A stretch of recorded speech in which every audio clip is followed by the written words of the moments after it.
오늘을 사는 그 힘이라 해도 맞을 정도로 부흥이라는 단어는 우리에게 큰 힘이 됩니다.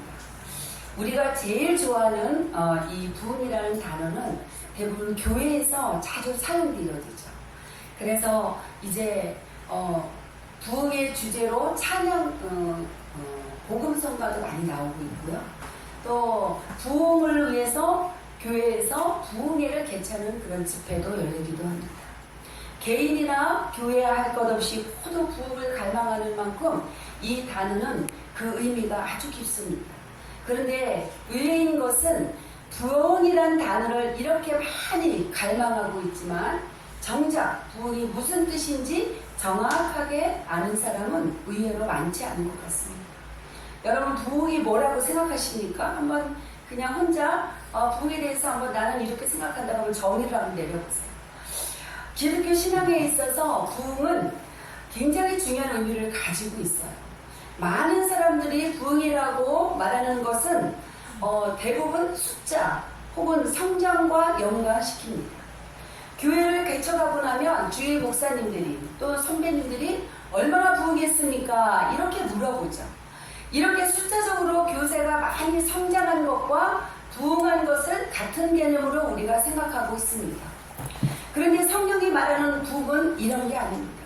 오늘 이렇게 하박국서에서 부흥에 대해서 나왔는데 우리가 부흥에 대해 잘 알지 못한 채 신앙생활을 하다 보니 우리가 어려움이 생기기도 합니다. 그래서 무엇보다도 부흥에 대한 개념을 잘 정리하는 게 필요하다고 생각이 들었습니다. 오늘 성경이 말하는 부흥에 대해서 이렇게 살펴보고자 합니다. 하박국서 3장 2절은 성경에서 부흥이란 단어가 언급된 유일한 곳이에요. 그래서 여호와여 내가 주께 대한 소문을 듣고 놀랐나이다.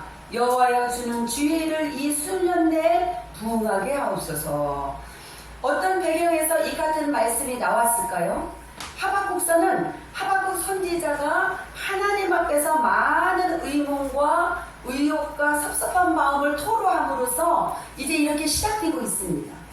하박국 1장 2절에서 3절을 보니까 여호와여 내가 부르짖어도 주께서 듣지 아니하시니 어느 때까지리까 내가 강포로 말미암아 외쳐도 주께서 구원하지 아니하시나이다. 어찌하여 내게 죄악을 보게 하시며 폐역을 눈으로 보게 하시나이까. 겁탈과 강포가 내 앞에 있고 변론과 분쟁이 일어났나이다. 이렇게 지금 하박국 선지자가 하나님께 지금 이렇게 부르짖는 그러한 기도를 하고 있어요. 하박국 시대에는 아까 불의가 아주 난무한 시대였습니다. 우리가 이제 증명되고 있죠. 오늘 하박국 2장 6절에 보니까 자기 소유 아닌 것을 모으는 자들이 있었고 또 2장 9절에 보니까 자기 집을 위하여 부당한 이익을 취하는 자들이 있었어요. 그리고 2장 12절에 보니까 피로 성읍을 건설하며 불의로 성을 건축하는 자, 이렇게 불의를 많이 있게 저지른 이 혼미한 이 시대. 또 15절에 보니까 이웃을 혼미하게 하여 수치를 드러내어 즐기는 자, 이렇게 악한 자들에 대한 이런 것들이 반복해서 나오고 있습니다. 그만큼 지금 우리가 살고 있는 이 시대만큼 그 구약 시대에 하박국이 살고 있는 시대도 이렇게 하겠다는 겁니다. 이런 상황에서 하박국 선지자가 하나님에 대한 불만과 섭섭함으로 하나님 왜 이런 악을 방치해 두십니까? 이러면서 하나님께 반문하는 거예요. 이런 상황, 이 상한 마음으로 하나님께 한별하는 이 장면이 오늘 하박국 선지자의 모습입니다. 이때 하나님은 어떻게 말씀하십니까? 좀 기다려라. 내가 바벨론이라는 나라들을 들어서 이 타락한 유다 민족을 심판할 계획을 가지고 있다. 그런데 하나님 말씀을 들은 하박국 선지자는요, 답을 얻어서 시원한 게 아니에요. 더 혼미해졌어요. 왜냐하면 바벨론은 유다 민족보다 더 악한 사람들이었기 때문이에요. 하박국서에서 묘사하고 있는 바벨론이라는 나라에 대하여 하박국 1장 1절로 10절을 이렇게 기록하고 있습니다. 보라, 6절에 보니까 보라 내가 사납고 성급한 백성 그 땅이 넓은 곳으로 다니며 자기 소유가 아닌 거처들을 점령하는 갈대아 사람들. 이 갈대아 사람들은요 바벨론 사람들을 자칭하고 있습니다. 또 하박국 1장 9절에도 보니까 강포를 향하고 오는데 앞을 향하여 나아가며 사람을 사로잡아 모으기를 모래알같이 많이 할 것이요. 이렇게 악한 일을 저지른 이 바벨론이 어떻게 유다 민족을 멸망하게 하십니까? 하박국 선지자가 하나님께 이렇게 항변하는 거예요. 하박국 선지자가 이해할 수 없었던 것은 심판하시겠다는 하나님이 어떻게 그 일에 더 악한 존재를 사용할 수 있느냐는 그런 말입니다. 하박국의 질문은 이거예요. 오늘 1장 13절 보니까 주께서는 눈이 정결하심으로 악을 참아보지 못하시며 패악을 참아보지 못하시거늘 어찌하여 거짓된 자들을 방관하시며 악인이 자기보다 의로운 사람을 삼키는데 잠잠하시나이까. 그러니까 하박국은 하나님께 하나님 이 거짓된 자들을 빨리 어떻게 제거해 주세요. 이렇게 급하게 그러는 거예요. 이 하박국 선지자가 이렇게 항변할 때 하나님께서 주신 대답이 이거예요. 하박국 2장 3절에 보니까 이 묵시는 정한 때가 있나니 그 종말이 속히 이르겠고 결코 거짓이지 아니하리라. 비록 더딜지라도 기다리라. 지체하지 말고 반드시 응하리라. 아멘. 이렇게 말씀하고 있습니다. 좀 더 기다려라. 우리에게 인내가 필요하다는 거예요. 내가 바벨론을 들어 유다 백성을 심판하는 것으로 역사가 끝나는 것이 아니라 바벨론을 사용하여 이 민족을 또 징계하시겠지만 그 바벨론에 대한 심판도 예비되어 있으니 야 하박국아 기다려라 이런 말이에요. 그래서 이렇게 하박국서 1장과 2장은 하박국 선지자가 섭섭한 마음 이해가 안 되는 그런 현실의 문제들을 가지고 하나님께 탄원하는 질문이에요. 그에 대해 하나님이 답을 주시는 것을 이게 쭉 전개되고 있어요. 그 과정을 거치며 하박국 선지자는 하나님에 대해 의심하고 또 회의를 느꼈던 그런 많은 것들이 하나님의 말씀으로 정리가 되는 것을 이제 경험하는 거죠. 그로 인해 너무나 기쁜 마음으로 함께 하나님께 드린 기도가 오늘 하박국서 3장 2절 말씀입니다. 여기서 하박국 선지자가 하나님께 가장 먼저 드리는 말씀은 무엇입니까? 여호와여 내가 주께 대한 소문을 듣고 놀랐나이다 이랬어요. 여기서 나오는 소문은 어떤 거냐면 명성, 업적 이런 뜻을 가지고 있습니다. 이것이 무슨 뜻인지 짐작할 수 있는 것은 1차적으로 하박국이 하나님이 깨우쳐 주시는 말씀을 듣고 하나님이 하시는 일에 대한 신뢰를 표현하는 그러한 의미로 이 단어를 사용하고 있다고 말하고 있습니다. 우리가 보면 홍해로 건너는 출애굽에서 또 광야에서 하나님께서 어떻게 인도하셨고 그 40년 동안 걸어도 신발이 닳지 않을 정도로 하나님께서 인도해 주셨어요. 그리고 이 이스라엘 백성들이 가나안에 들어가서는 어떻게 인도하셨는지 하나님이 지금까지 자기 민족에게 어떤 은혜를 베풀어 주셨는지 그 놀라운 일들을 기억하면서 하나님이 하시는 일에 대한 신뢰를 표현하는 그러한 단어들입니다. 이처럼 부흥의 첫 단추는 하나님에 대한 의혹, 또 하나님에 대한 의심, 하나님에 대한 여러 가지 풀리지 않는 그런 마음들이 풀리면서 혼쾌한 마음으로 하나님께로 나아가는 것부터 시작됩니다. 하박국 말씀 중심으로 성경이 말하는 부흥에 대한 몇 가지 정의를 한번 살펴보려고 합니다. 이 부흥은 어떤 거냐면 많은 사람들이 그냥 모이는 곳, 이게 부흥이 아니라 죽은 것을 살리는 것이에요. 그러니까 부흥은 죽은 것을 살리는 것이라고 말하고 있습니다. 여호와여 주는 주의 일을 수년 내에 부흥하게 하옵소서. 여기 나오는 부흥이라는 단어는요 히브리어로 카야 이런 얘기예요. 즉 생명이라는 뜻을 말하고 있죠. 문맥적으로 하박국이 탄원하고 노래하는 이 표현이 뭘 의미하고 뭘 알았겠습니까? 그는 자기 조국 남유다가 타락하여 범죄함으로 말미암아 바벨론이란 포악한 나라에 잡혀가서 곧 징계당하게 될 것이라는 사실을 알았다는 겁니다. 그래서 여기 나오는 부흥은 죽은 것이나 다름없는 것을 다시 살린다. 이 3장 2절 말씀이 그렇게 표현하고 있습니다. 성경이 말하는 부흥이라는 것은 죽은 것이나 다름없는 것을 어떻게 해요? 다시 살리려내는 것이라고 그런 뜻을 가지고 있다고 오늘 성경은 말하고 있습니다. 구약에 보면 여기서 부흥으로 번역된 카야라는 단어가 여러 가운데 있습니다. 부흥을 뭐라고 그랬어요? 죽은 것이나 다름없는 것을 살리는 것이라고 했습니다. 열왕기상하 17장 22절에도 보니까 여호와께서 엘리야의 소리를 들으심으로 그 아이의 혼이 몸으로 살아난지라. 이게 뭐예요? 부흥이에요. 내 마음속에 성령이 임하는 게 또 살아나는 것, 내 영적인 그런 것들이 죽은 상태에서 살아나는 것, 이게 부흥이라고 말하고 있습니다. 아모스 5장 4절에서도 여호와께서 이스라엘 족속에게 이와 같이 말씀하시기를 너희는 나를 찾으라 그리하면 살리라. 여기서도 살리라가 카야, 부흥이라는 뜻이에요. 아모스 5장 6절에도 마찬가지입니다. 너희는 여호와를 찾으라 그리하면 살리라. 아멘. 살리라가 카야예요. 그래서 오늘 하박국 2장 4절에서도 보라 그의 마음은 교만하여 그 속에서 정직하지 못하나 의인은 그의 믿음으로 말미암아 살리라 이랬어요. 우리가 어떤 상황에서도 믿음으로 오직 하나님을 의지할 때 우리의 영혼이 부흥이 일어난다는 거죠. 여기서 살리라라고 번역된 단어는 카야인데, 이처럼 구약에서 카야라는 단어가 사용되는 것은 대부분 하나님과의 관계가 단절되어서 죽은 그런 상태에서 다시 살아나게 하는 것, 이것이 부흥이라고 쓰이고 있습니다. 우리에게 진짜 부흥이 필요합니다.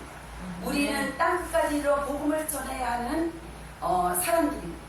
그래서 복음을 전해야 하는 사람들은 이 세상에서 누구보다 더 신용과 신뢰로 무장되어야 하는데, 이렇게 이 땅의 크리스찬인들이 우리가 이미지가 어때요? 사람들한테. 예수 믿는 사람도 싫대요. 사람들이요. 누구 때문에 싫고, 어떤 사람 교회 다니는데 그 사람이 싫어서 나 교회 못 나가겠대요. 우리가 그런 모습 보이면 안 되잖아요. 그래서 우리가 크리스찬의 이미지가 신뢰하기 힘든 사람으로 낙인 찍히면 우리는 절대 아닙니다. 하나님 기뻐하지 않습니다. 마태복음 14장에서 제자들끼리 배를 타고 가다가 풍랑을 만나서 밤새도록 풍랑과 싸우며 자기들이 가진 기술과 노하우를 다 동원했어요. 그런데 도저히 자기 실력으로 풍랑을 잠재울 수가 없는 그런 상황이 마태복음 14장에서 나왔습니다. 나는 우리 스스로는 이 풍랑을 헤쳐나갈 수 없다라고 자각하는 순간, 우리의 무능함과 무기력을 깨닫는 순간 하나님의 일하심이 우리 심령 가운데 시작됩니다. 가정의 문제나 또 개인의 어려운 상황에서 어떤 다른 대안이 없는 그런 막다른 길막 안에서 희망 없는 내 가정을, 또 내 자녀를 하나님 살려주세요. 내 가정, 내 자녀, 우리 하나님 살려주세요 라고 기도하는 것이 우리 심령 가운데 부흥이라는 거예요. 그래서 이사야서는 히스기야 왕이 이제 죽을 병이 걸렸잖아요. 그래서 어떻게 했어요? 눈물로 애절하게 기도했습니다.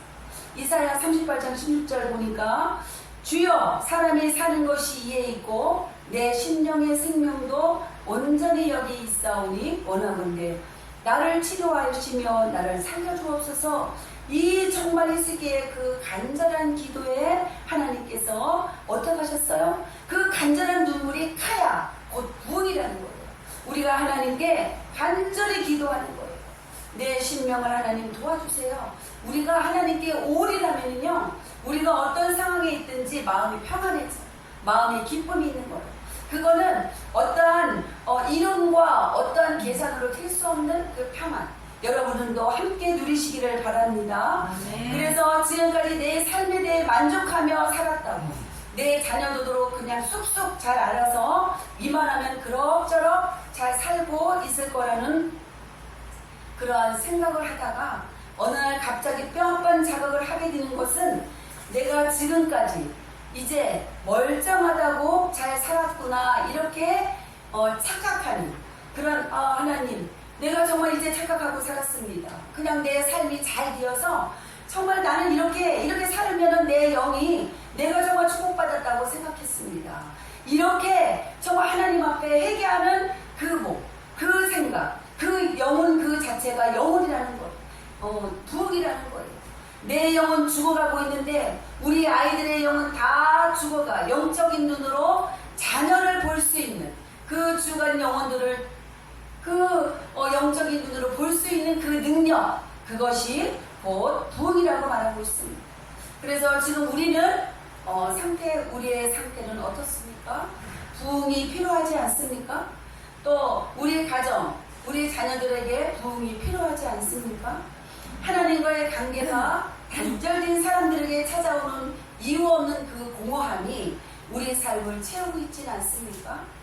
누릴 거 다 누리며 사는 것 같은데 왠지 마음이 불안하고 단잠을 잘 수 없는 이유가 있을 수도 있습니다.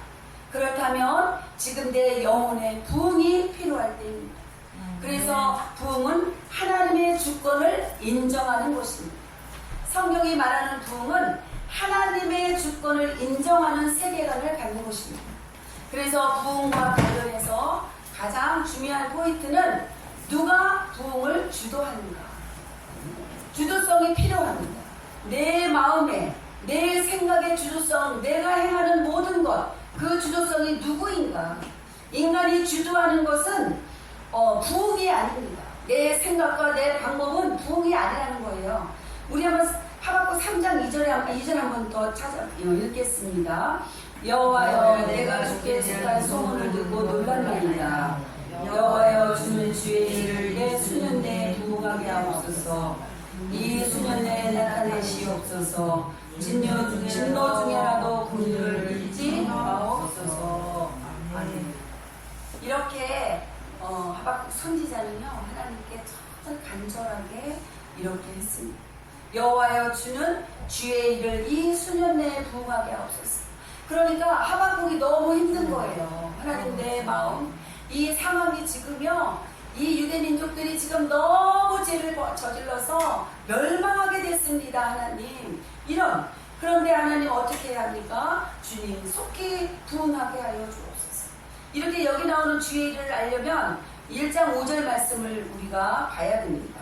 1장 5절 말씀 보니까 여호와께서 이르시되 너희는 여러 나라를 보고 또 보고 놀라고 놀랄지어다. 이게 이제 하나님의 응답이에요. 너희의 생존에 내가 한 가지 일을 행한 것이라 누가 너희에게 말할지라도 너희가 믿지 아니하니라. 이런 거예요. 그러니까 듣지 않는다는 거예요. 이 말씀을 전해도 이 사람이 듣지 않는다는 거예요. 그러니까 하나님께서는 이렇게 기다리고 또 인내하시는 하나님께서 오늘 이렇게 하박국 선지자한테 기다려라, 계속 기록입니다. 부흥과 관련해서 가장 중요한 포인트가 주도성이에요. 주도성.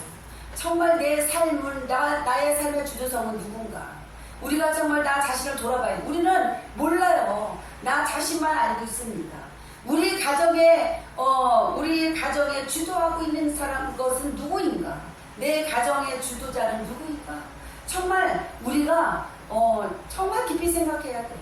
내 가정에 하나님께서 주도하시고 내 삶과 나의 모든 것을 하나님이 주도하신다면 우리는 형통하며 하나님께서 우리의 삶을 부흥하게 하신다는 것. 우리의 노력과 힘으로 부흥을 이겨낼 수 있다는 교만은 없었는지 우리 자신을 돌아봐야 돼. 그리고 부흥은 우리가 소리 지른다고 일어나는 게 아닙니다. 우리가요 크게 소리 지른다고 해서 부흥이 일어나는 게 아니에요. 우리가 철저하게 자각해야 하는 것은 어떤 부흥의 주도성은 하나님께 있다는 사실입니다.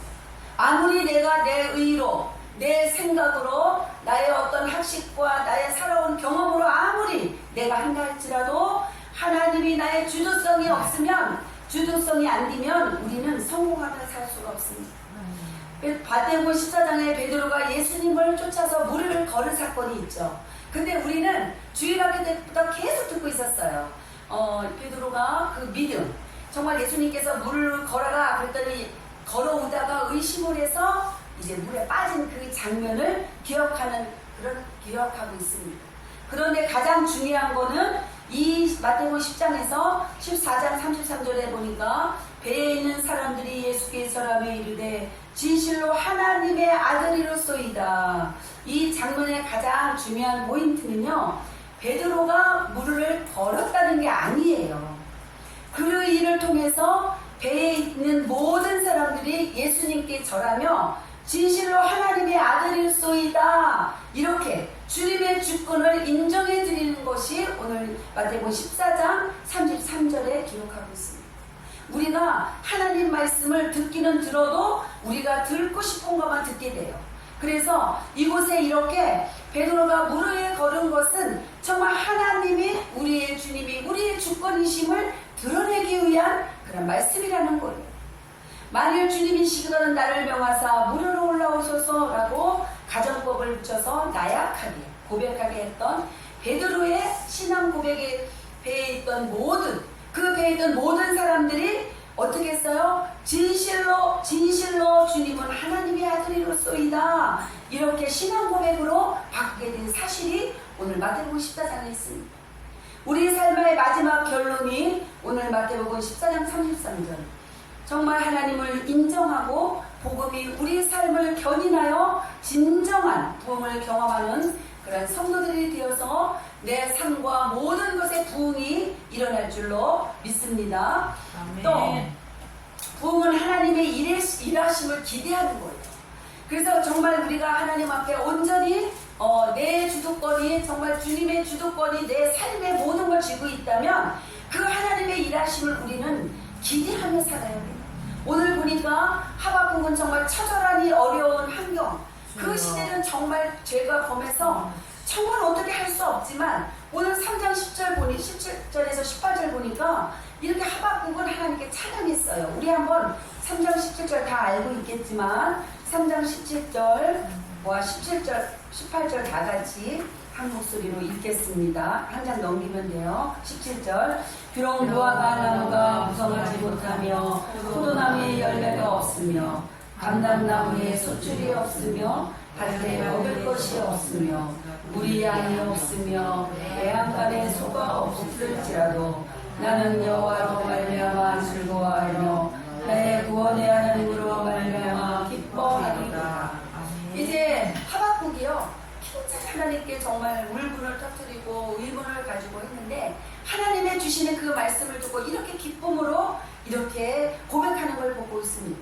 무화과 나무의 농사는 여전히 엉망이고 감람나무에는 여전히 소출이 없으며 포도나무에 열매가 없고 밭에 먹을 게 없고 우리에게 양 한 마리도 없는 절망적인 그런 상황에서 어떻게 이런 희망을 노래할 수 있는지, 하나님의 일하심에 대한 신뢰감에 그러한 그 안에 심겨져 있다는 거예요. 아멘. 우리는요, 우리가 잘 이었다고 해서 그냥 하나님을 찬양하고 내가 힘들다고 해서 주저앉고 이러면 안 된다는 거예요. 이렇게 하박국의 이 고백처럼 정말 농사가 잘 안 되어도 열매가 맺지 않아도 소출이 없어도 포도나무에 열매가 없을지라도 우리는 오직 하나님 한 분만으로 우리가 나아갈 때에 또 하나님의 일하심에 대한 신뢰의 기대감이 그 안에 있는 것을 하나님께서 인정하신다는 거예요. 이건 뭐 때문에 이런 결론이 나왔습니까? 확신 때문에 기다릴 수 있었습니다. 현실의 삶이 많이 힘들고 막막하더라도 하나님 나라를 꿈꿔야 합니다. 또 견디기 어려울 때마다 기억하고 또 가슴에 새기며 고백해야 하는 하나님 말씀이 있습니다. 하나님이 뭐라고 했어요? 기다려라, 지체하지 않고 반드시 응하리라, 이렇게 하셨어요. 하나님은요, 우리가 1시간 후에 들어주시는 것도 있어요. 그리고 또 한 달 후에, 20년 후에 들어주는 것도 있어요. 하나님은 그렇게 우리를 보시는 거예요. 우리의 인내심과 우리의 기다림을 하나님은 보신다는 거예요. 그래서 오늘 보니까 하박국 선지자는 이렇게 고백하죠. 의인은 그의 믿음으로 말미암아 살리라. 하박국 2장 4절에 보니까 어떤 상황에서도 의인은 믿음으로 말미암아 살리라, 이렇게 고백하고 있습니다. 우리에게 부흥이 필요합니까? 우리의 삶에, 우리 가정에 부흥이 필요합니까? 육안으로 보기에 희망이 없고 이미 죽은 것 같지만 살려주시는 하나님을 갈망하는 마음이 회복하는 것, 이것이 부흥입니다. 주님 다스리는 나라가 또 되면 사막에 샘이 넘쳐 흐르고 꽃이 피며 꽃동산에 그 꽃이 필 것입니다. 우리 지금 살아가는 이 시대는 너무나 힘든 현실을 살아보고 사는 사람들이 너무나 많습니다. 그리고 너무나 악해요. 또 자녀들이 지금 이렇게 그 분노를 조절하지 못해서 그곳에서 지금 사건들이 다 일어나고 있잖아요. 왜 그런지 아십니까? 부모들이 자녀들을 너무 자유롭게 키웠어요. 훈계하고 때리고 또 학교에서 선생님이 잘못된 거 훈계해야 되는데 부모들이 다 막아요. 그런 거. 내 자녀 귀하다고. 그러니까 내 자녀 귀하다고 그렇게 막는 우리 부모들, 그 자녀들이 결국은 이렇게 큰 사회에 큰 무리를 일으키고 많은 사람들을 고통을 주고 있는 이 현실입니다. 그래서 그러나 우리가 정말 하나님 믿는 자들은 내 자녀를 정말 기도하며 바르지 못한 것들 바르게 할 수 있도록 우리가 훈계하는 것이 하나님의 자녀들의 그런 성공적인 그런 모습으로 길러내는 그런 것입니다.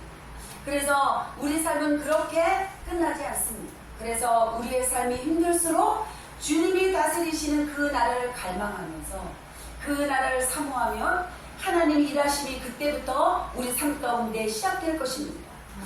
혼미함과 공허함과 혼란이 없는 그런 창조의 세계로 인도하시는 하나님을 경험하며 또 감격하는 부흥의 역사가 우리 삶과 우리 가정과 또 사업장과 내가 다니는 모든 그러한 회사와 모든 것들이 함께 하셔서 나로 인하여서 정말 그 그리스도의 빛, 또 소금의 역할, 또 정말 부패진 곳에 예수 그리스도 믿는 자들이 그곳에 정말 그 역할을 다한다면 이 시대가 변화될 줄로 믿습니다. 그래서 오늘 말씀을 기억하면서 정말 한 주간도 살아갈 때에 정말 내가 내 마음대로 내 생각대로 하지 아니하고 정말 하나님의 뜻대로 부흥이 무엇인가 우리가 막 보이는 것으로 우리가 부흥이 아니라 내 마음의 성장, 내 마음에 일으키는 그런 어떤 성령의 그런 갈급함 이런 것들이 우리 심령 가운데 부흥이 늘 함께 하셔서